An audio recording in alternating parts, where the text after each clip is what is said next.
What is up po mga paps, here we go again for another video na quick review sa ating Maximus tire after 1 year. You can see Maximus tire po to. Yan po, Maximus. As you can see po guys, no, marami nang bibenta ng Maximus tires. So let's get to the point. Ano ba yung experience ko sa tire na to? So first of all, ito,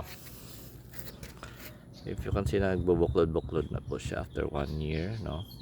Siguro mga after 8 months, after 8 months nagbubuklod-buklod po siya. Tama naman po yung tire pressure, tama naman po yung lahat. Nagbubuklod-buklod lang po siya, no? Another thing is madalas talaga sa wet grip.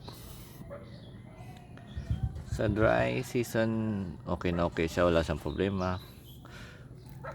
So ating rear tire is 140/70 at yung front natin standard lang 180.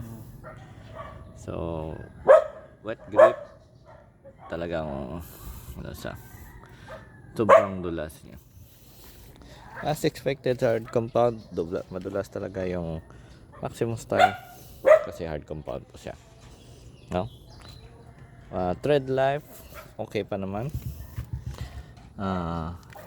Ditong indicator, no, malayo pa, so all goods pa naman.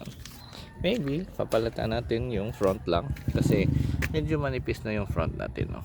I don't know bakit mas mabilis mapudpod yung front nya compared dun sa likod nya. So to sum it up, Maximus tire tread life is good, grip is bad. That's all for today's video. Thank you guys for watching.